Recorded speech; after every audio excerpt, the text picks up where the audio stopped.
fiction, science fiction, horror, fantasy, crime, LGBT, thriller. You have now entered the House of Mystery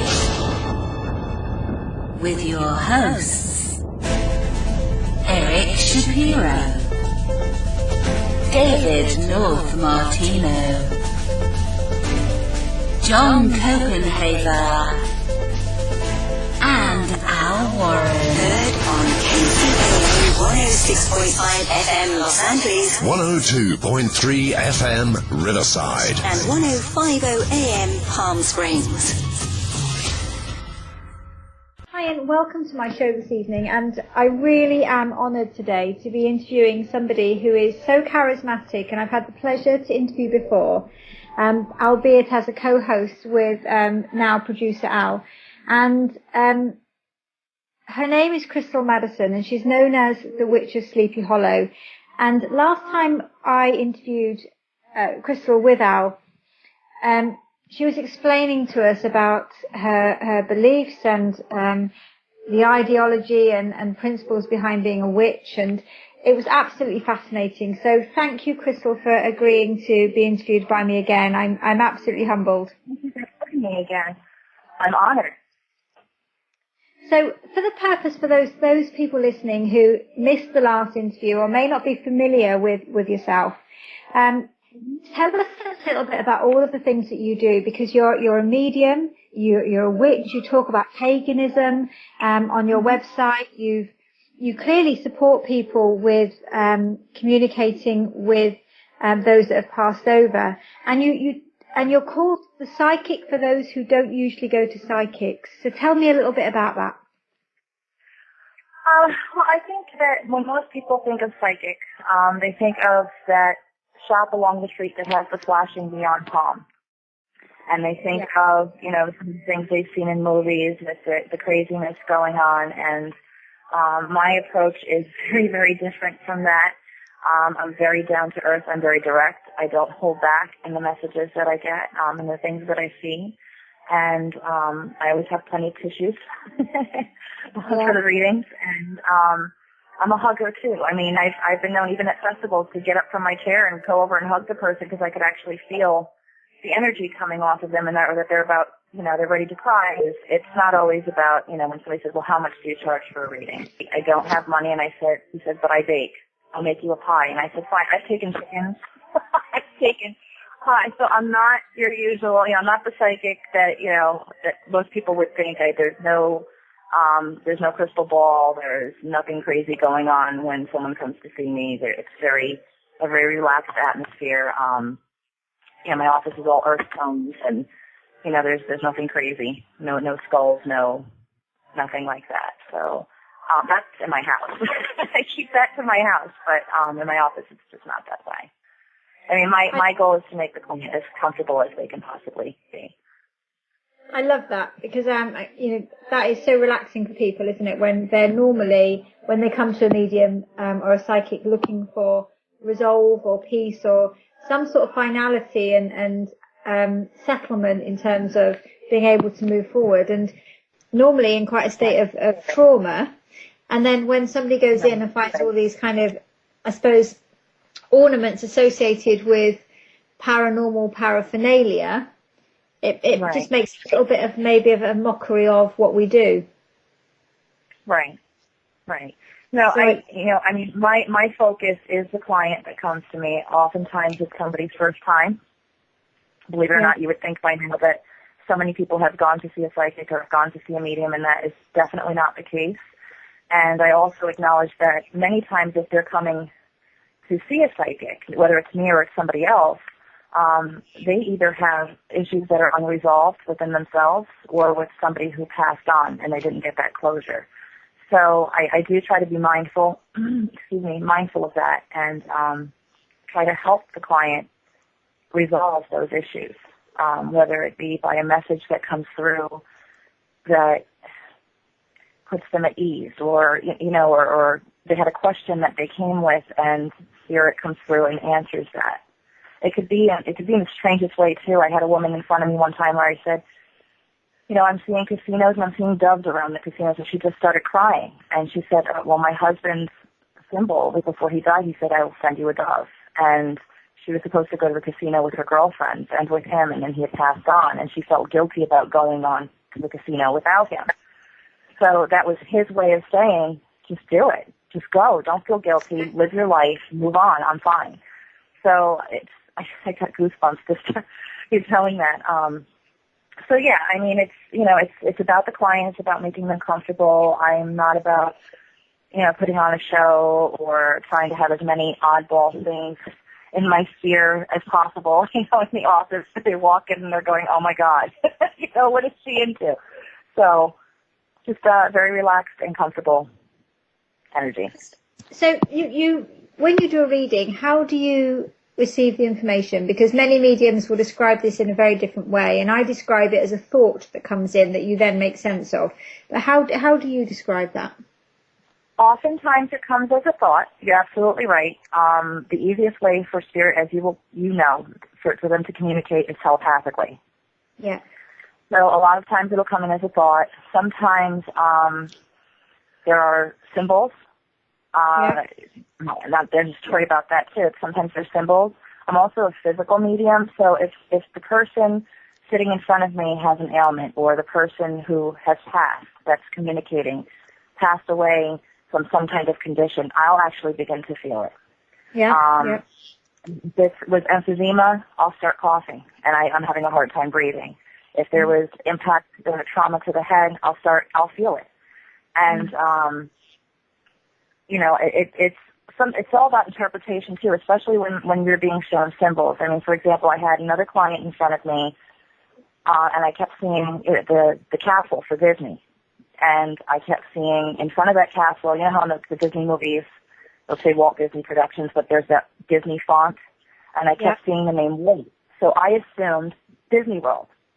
And she's insisting I've never been to Disney. There's no connection to Mickey Mouse. And I said, you know what? Okay, this is exactly what I'm seeing. I'm seeing the castle for Disney, and I'm seeing someone write the name Walt in Disney font. And she says my husband's name was Walt. So sometimes, it's like being spiritual charades.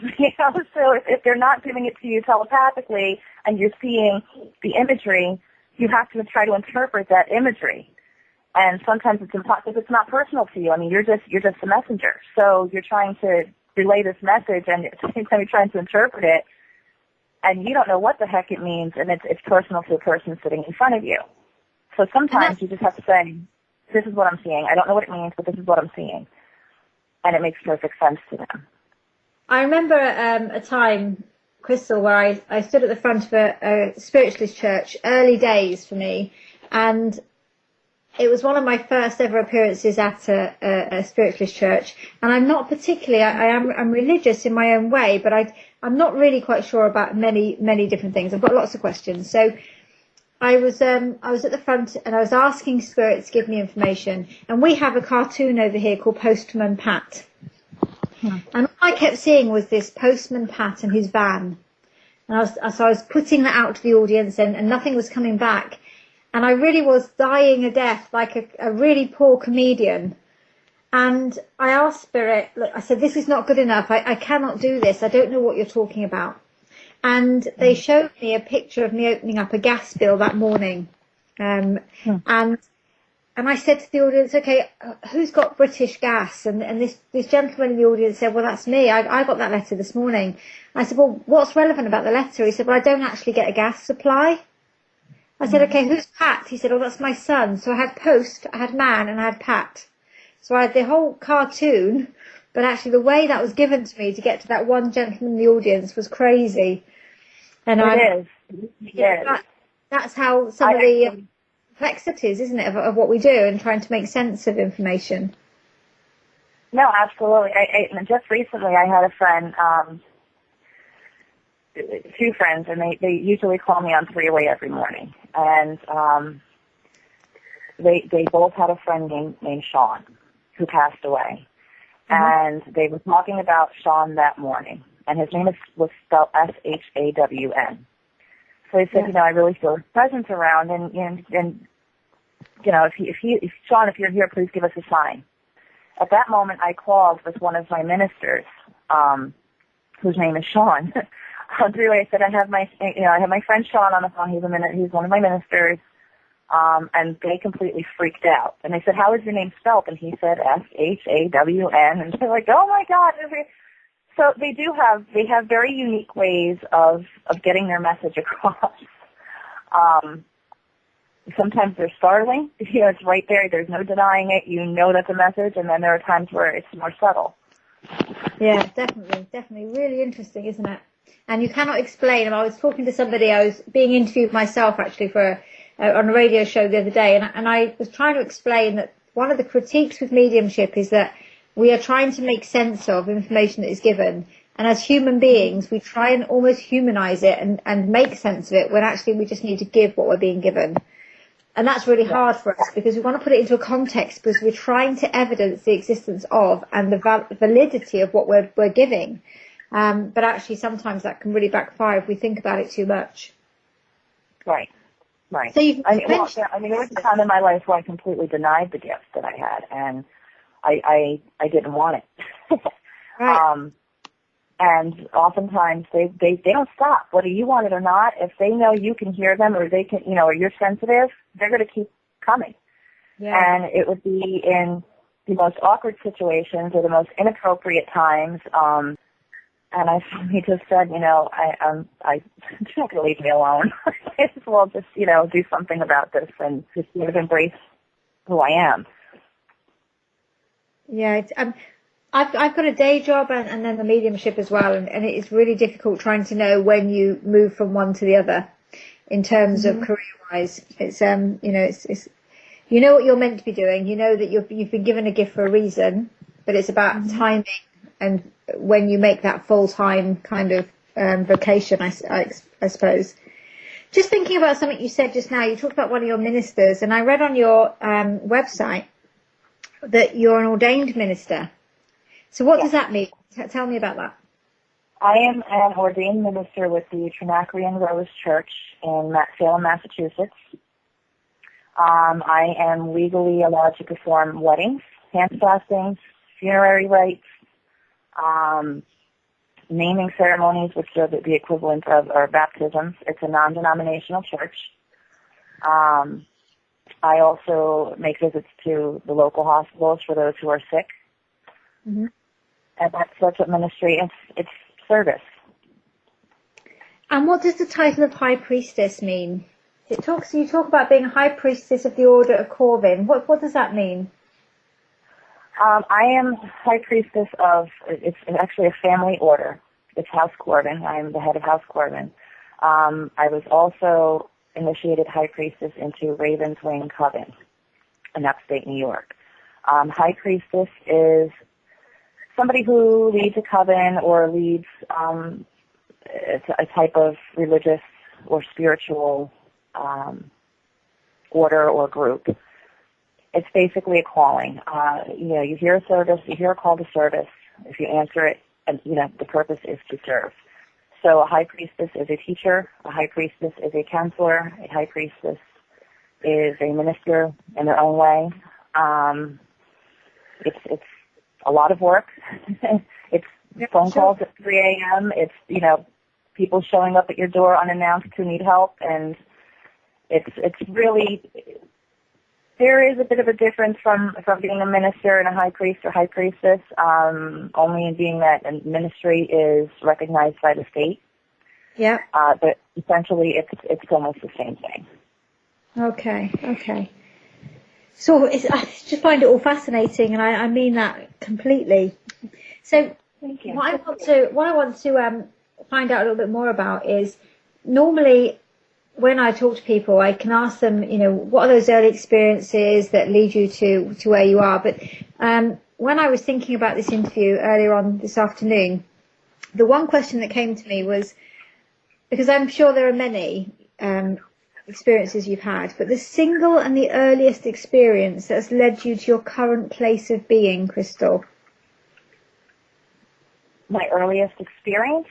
Yeah, and I don't know why I've been asked to word that question in the way that I have, but that's how the question came. In terms of being a medium, or?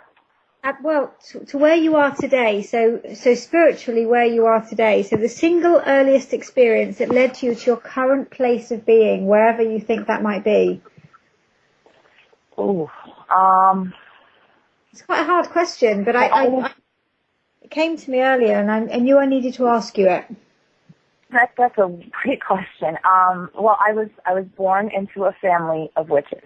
Well, not just witches, but Native Americans. My mother, my grandmother, my aunts, they were all Santeras, which they practiced Santeria. And my grandfather was Mohegan Indian, and my grandmother on my father's side was Hungarian Gypsy. Mm-hmm. So I was also made to go to church. I was baptized. I made communion. I made confirmation. I actually almost became a nun. Right. All I knew. I'm sorry. I just said that surprised me actually. Yeah, and all I knew was I wanted to serve, and I was very conflicted. I was taught at home, and then I was made to go to church, and there were things I would see, and there were things I would experience, even as a child, that I was really confused about. And instead of going to my family, I went to church to try to find the explanations, and the answers often were, well, let's bless you with holy water, or it wasn't really an answer. So what ended up happening, I don't know how old I was. I fell asleep one night. It was in the summer, and there was no fan in the room. It was really, really hot. I had the window cracked open, and I was sleeping above the covers. And I hated, to this day I'm still a night owl because of it, I hated going to bed at night, because the moment the lights went off in my room or everybody went to sleep, the house came alive. Mm. And this happened as far back as I can remember, just even as a small child. But this one particular night, I had just started falling asleep. I was sleeping above the covers. My feet were hanging off the bed, and I could feel something in the room, and I chose to try to ignore it and just go to sleep instead. And as I was just on the borderline of sleep, and I could actually feel the fingers wrap around my ankles. Something grabbed my ankles and yanked me halfway off the bed. How scary. It was terrifying.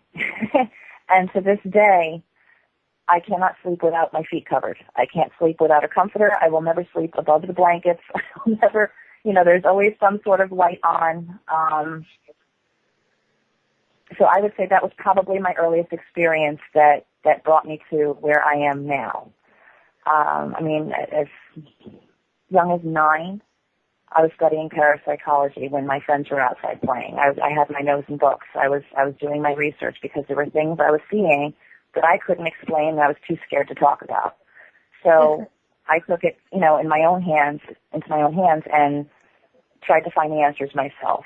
And when I realized that I was able to see things that other people weren't able to see, or feel things other people couldn't feel, or, hear things other people couldn't hear, and my own spiritual journey between the church and what I was learning at home, I felt more comfortable with just embracing all of it, as opposed to having to choose just one. So the work I do today, I'm not just the psychic, for people who don't usually go to psychics. I'm not your typical witch either. There are many in the pagan community who are angry, especially when it comes to Christianity or Catholicism, because of the history between, those three religions. Yeah. Where I choose to just embrace people for who they are and not for what they believe religiously. At my gatherings, I have gatherings where others who are not part of my order are welcome to come. I have 2 Jehovah's Witnesses that sort of sneak out, and I'm not giving up their names, but they come. I have Catholics who come. I have Christians who come. And they don't have to participate. Yeah. They just sit there and watch, but they're there to just enjoy themselves. And they're just to be, fellowship or community, regardless of what, the spiritual practices. So I also get along very well with Satanists. I get along very well with many traditions of Wiccans.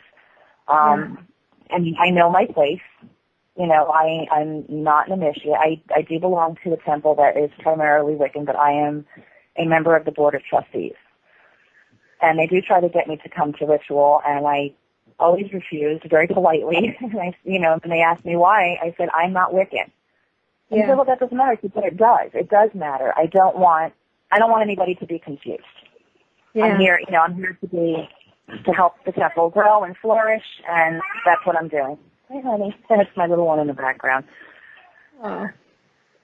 So how does your family see what you do? I mean, you said you're clearly, historically, older generations, this is completely a normal experience for them. But what about, I mean, we've just heard your little one in the background. How will you manage spirituality with your own children? Fluidly. I get that question a lot, like, how do you manage doing what you do and raising a family? Like, how do you turn one off and turn one on? I don't. I don't. I mean, I am a witch every day. I mean, don't get me wrong, I'm not running around town in a black pointed hat. I do typically wear nothing but black, but mainly because that's just my favorite color. But, I just incorporate everything. My mother is actually horrified that I'm a public witch because she's 73 years old, and, she's of the belief that you hide what you are. Yeah. And I had said to her, it's not that way anymore, okay? And it's really important that others are not afraid to come out and be who they are, and that's why I do what I do. That's why I'm out there in the public, and that's why I put myself out there. My children think it's really cool. They've seen some things happen that they're like, I didn't know you could do that, but, they participate in the gatherings, the festivals that I host or that I attend, they usually come. My oldest daughter is learning to read the pendulum. I don't force anything on them. I let them make their own decisions. I have 2 children who decided to be Catholic. I exposed him to many different religions and cultures. I mean, there's a Buddhist monastery not that far from me. I've taken him there. I've taken them to Baptist churches. I've taken them to Catholic churches. I've taken them to pagan festivals. I mean, they've seen every type of culture that I can expose them to. And I let them make their own decisions. So they understand when that call comes in at 3 a.m. They know what that's about. They know what the festivals are about. And I don't take one hat off and put another one on. I am who I am all the time. So, and they accept it and they love it. So, yeah, I mean, it's at the end of the day, if you're not true to yourself, you're going to come into a whole lot of problems. So, definitely, and I think there is something quite unusual about families around mediums because there is an accepting. And certainly when, I was in my early 30s when my mediumship came full on to the point where the information I gave was so accurate you couldn't distinguish it. You couldn't say it was anything else other than mediumship. So right. When I actually sort of said to my children, I know I'm a medium and this is what I'm going to be doing, they were, oh, okay. It was absolutely a normal part of the day-to-day life. There was never a question over it. And the only time that my children have ever commented on it is when they've seen me on stage doing something, and they've said, actually, you look and you read a bit like John Edwards when you do that, or you do this, or it's just the way we get information and we present it to people. But it's fascinating how they just accepted that shift. There was no question over it, and I'm sure that Spirit prepared them for that.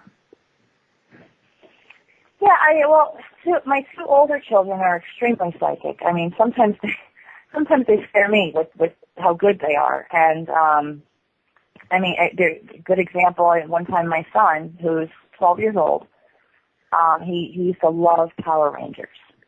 And so one day when he was at school, my mother calls and she says, I got him this Power Ranger that he wanted, and just don't tell him because I want it to be a surprise. So I'm not going to say anything, My son comes home the next morning. He gets up.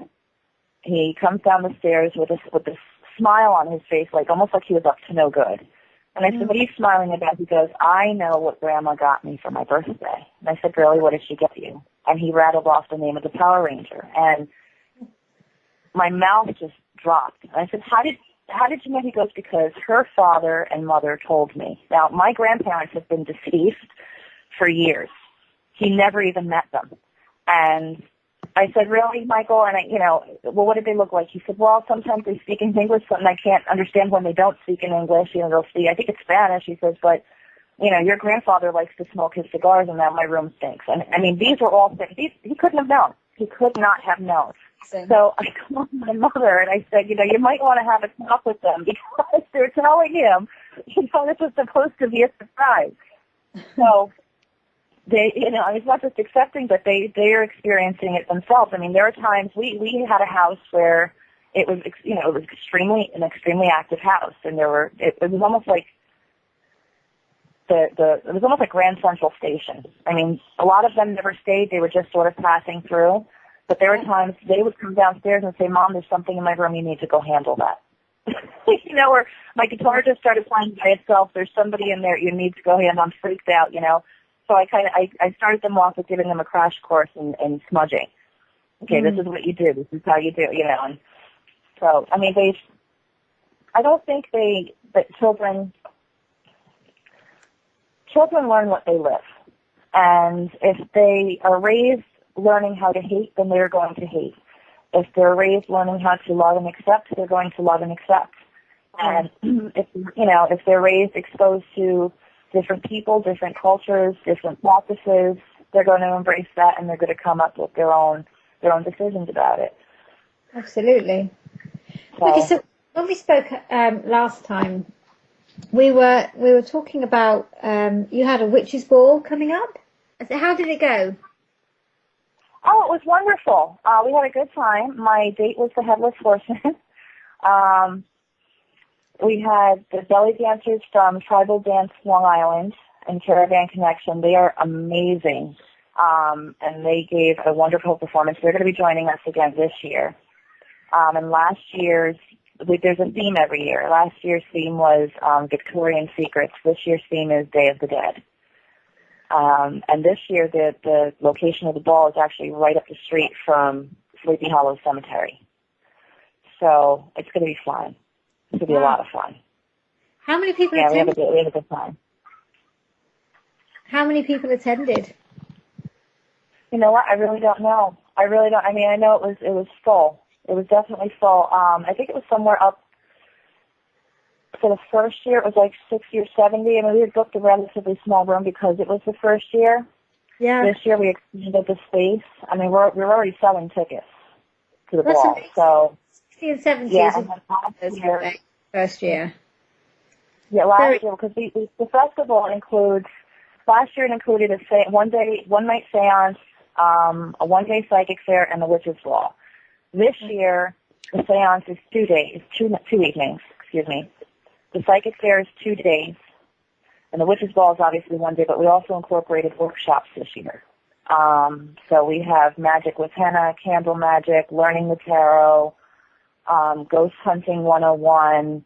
There's all kinds of workshops this year that we incorporate. Next year we're adding something else as well. That's a surprise.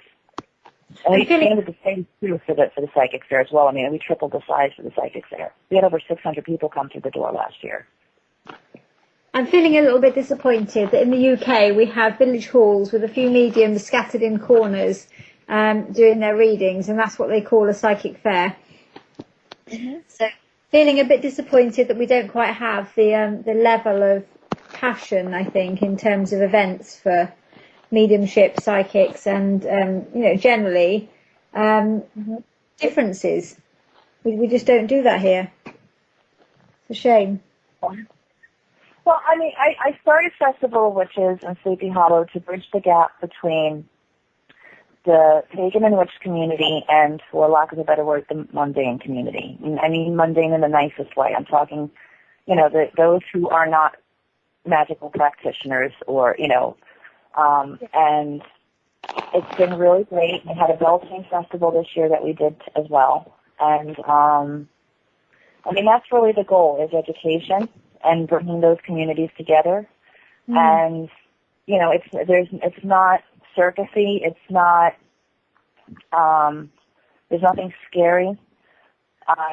It's family friendly. All my events are family friendly. I mean, I have children too, so I mean, I get a lot of questions about the Beltane Festival. You know, can we bring our kids? And I said, absolutely, because my kids will be, you know, my 2 older children are actually working the festival. So, that brings me, Krystal, that brings me really nicely to I suppose, I mean, I'm not au fait with everything that goes on, obviously, in the news in the US and Canada, but there is a lot of controversy at the moment, isn't there, around witches and the killings and the blaming of witches for that. So how is that affecting things like that you're trying to do, like the balls and all of those things?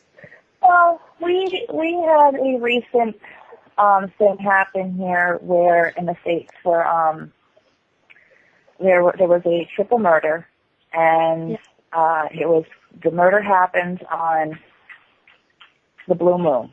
Okay, now the blue moon is the second moon in a month. Okay, it only happens every so often.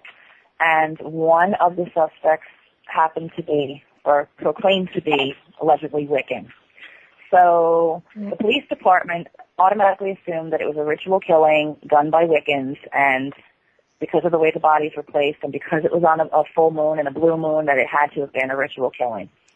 And a lot of people, you know, a lot of people with voices that are figures in the community spoke up, and I was among them, and said, this is not the act of Wiccans. Now, I am not Wiccan, okay, and I have a lot of friends who are, and this was the act of somebody who was crazy, and this is just not, you know, I think it's very quick to, you know, it's easy to blame what you don't know, you know, and that's where fear comes from. Fear comes from the unknown. So you have somebody that portrays witches and other groups in a certain way because it's Hollywood and because that's what sells. And it's our job to, you know, negate that. But has that had an impact on the events that you host? It hasn't impacted it at all. I mean, I am out there in the community. I mean, it's almost very rare to see me out in town. And when I am, it's one of two reactions. Either people are driving by honking and screaming out my name, and I don't know them, or people get very quiet and they back up and they just watch to see what I'm going to do, you know. So as far as the events go, it hasn't affected the events. It's actually drawn more people to it. It's really all about accountability and how you conduct yourself. I know last year the town was sort of like, okay, well, let's just watch and see what she does. And then this year, you know, those I emailed her or spoke with on the phone made it a point to come up to the tent during the town festival to formally introduce themselves. So, you know, it goes back to accountability too and how you conduct yourself. And I mean, I do a lot with community and with charity. I run the Black Hat Society, and the Black Hat Society it's a community-based organization. It's a bunch of witches from different, you know, paths, and we do community service. We do fundraisers for the food pantry. We do fundraisers for the local children's hospital. We actually have committees: Earth, Air, Fire, Water, and Spirit. So the Earth Committee is in charge of like beautification or planting flowers in certain areas of town, picking up litter, that kind of thing. You know, air has to do with air quality. Water has to do with water quality. Spirit, and the Fire Committee, we help with the fire department. So, but the Spirit Committee is about people. And that's where, you know, those charities come into play and those fundraisers come into play, and the money's given for, like, the children's hospital to improve programs, and a food pantry. We do a food drive and a coat drive. So, you know, it's like I said, it's really about, if you have a hard reputation, and this goes with any anybody, not just a witch. I mean, if you look at Westboro Baptist Church, and I'm not trying to slam any churches, but they have a reputation for picketing the funerals of children. And they have a reputation for picketing the funerals of soldiers. And that's their reputation. And because of that, not too many people are happy with them. So if I were doing something like that to others, and those who work with me, if they were doing those types of things, we wouldn't be liked either. So, yeah, I mean, and then we have the show, too. I mean, the show's a big hit. That draws a lot of people to Sleepy Hollow. And the moment somebody realizes, oh, there's real witches here, they kind of want to find out what that's about. So when we were talking last time, you mentioned about, if somebody did something to you that was adverse and had an impact, then you may well, in your witch's life, I suppose, cast a hex or a spell that would, I can't remember the words you used, Krystal, and I certainly don't want to misquote you. So, but just that nature of casting a spell or a hex against somebody else, that gives quite a negative connotation of a witch. So when people jump to those conclusions about Wiccans and etc., it's fairly understandable in some ways. Would you agree? I do. I agree with that. Well, part of the problem is there's a lot of confusion out there. I mean, I had Dave Schrader from Darkness Radio ask me the question, you're a witch. Do witches, hex? Do they curse? Yeah. And I unapologetically said, yes, we do. And I fully expected to get backlash from that. And instead, I got a lot of feedback from people in emails and on Facebook saying, thank you for being honest, because we do. But here's the thing. This goes back to what I was saying about Hollywood before. Let's just paint a picture. You have a witch, hiding out in the bushes that sees this young couple walking down the sidewalk in the park, madly in love, and just because she decides she's going to hex them and one of them dies, okay? This is like the extreme, Hollywood portrayal, okay? And maybe it's like a really silly one. But that's the idea that people, of witches that people have in their minds. Now, witches don't, I'm not going to, throw that proverbial banana peel in someone's path because I don't like the way they looked at me, or because, they had something bad to say. Words are words. You know what I mean? It's not, and for Wiccans, not all Wiccans are witches. Yeah. That's another thing a lot of people don't know. Not all Wiccans are witches. Not all of them, cast. Some of them just worship the female deity. That's it. And they don't cast. So, Wiccans teach love. They teach a threefold law, meaning whatever you put out into the world is going to come back to you 3 times. And I'm using that term very loosely. I think it's often misinterpreted and misrepresented. And they also have a rule: you can do whatever you want as long as you are not harming anybody while you're doing it. And I think it's a really good line to have if you're starting out and you don't have a mentor. I was not raised that way, and in what my family taught and in what my family practiced. I was raised with eye for an eye. However, there has to be balance. So, and I was just explaining this to someone today before this interview. If I do a money spell, okay, and it works and I receive that money, I am then going to turn down the first chance that I get and do something good, whether it's donate money to a charity or, give of myself and volunteer somewhere, because it's about balance. So when you go back to hexing or cursing, I'm not going to say that there aren't people out there who will just, they get their knickers in a twist and will put something out there to harm whoever made them angry. Yeah. But the majority of witches won't do that. They won't do that. They really have to be justified. And because that does take a lot of energy to do, the repercussions can be severe, especially if there is no balance and they're not giving back in some way for what they're sending out. So, I mean, I can certainly appreciate the fear that people, but it really isn't, it isn't common practice. So, I mean, if somebody came and harmed someone I loved, would I do it? Absolutely. If somebody stole from me, might I do it? I might. Doesn't mean I would. I mean, I might do something, not so much as a curse or a hex. I mean, it's all an interpretation, you know, of what you consider to be a curse. Yeah. You know, I might do something to later on expose them. You know, that they would expose themselves, or they would eventually get sloppy, and you know. So I mean, like I said, it's all an interpretation. But don't let any witch get away with telling you that they don't curse. Because I mean, even if you turn to someone and say, you know, somebody made you angry and said, you know, you turned around and said, well, then I hope you break your leg. And then they turn around and, you know, 2 days later they're playing soccer and they twist their ankle. Yeah. It's the same concept. I mean, it's no different than, you know, people say, oh, you know, you Catholic. I said, well, you celebrate your birthday, right? Yes. I said, you have a cake? Yes. You have candles on that cake? Yeah. Do you make a wish before you blow out those candles? Well, yes. Well, then you just cast. Right. So. And that's into some sort of context, doesn't it, really, about what that entails? Mm-hmm. Last time when we spoke again, you were talking about your mode of transport and how you wanted to buy what we would call here a hearse, a funeral car. Did you achieve that dream this year?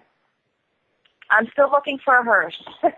I'm actually going to be in 2 parades this year, and I'm borrowing a hearse, but I am looking for my own hearse. And I think my teenage daughter is probably going to be horrified when I finally get it. So you know, the first question that's going to come out of her mouth is going to say, are you really going to drive me to school in that thing? That's going to be the first thing out of her mouth. Absolutely, as you smile sweetly as a mother and say, yes, in you get. Amazing. So when do you think some of the things I have in the house that they wouldn't be shocked anymore with some of the things I want to do, you know?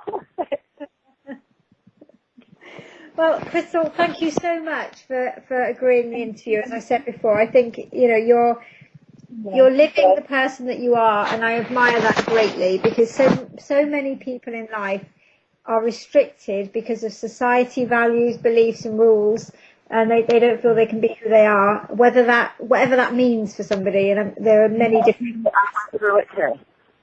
For the record, I did. I went through that myself, and it really just comes down to a point where you have to decide whether you want to spend the rest of your days making everybody else happy while you're miserable, or if you're going to be true to who you are and be happy yourself. Absolutely, and I think there's no curtain call. Definitely, and I think that has to be our kind of final word, Krystal, that live life to the full, live it for who you are, and as long as you're not causing harm to other people, then what difference does it make? Just live and be happy and do what you can to support other people to do the same thing. I'm sure that's the message that you would also give. Thank you so much again. To find out more about our show, guests, or to listen to past shows from our archive, please go to www.houseofmysteryradio.com. Show's over for now. Was it as good for you as it was for me? Well, good night. This has been a production of Something Weird Media. I'll be back.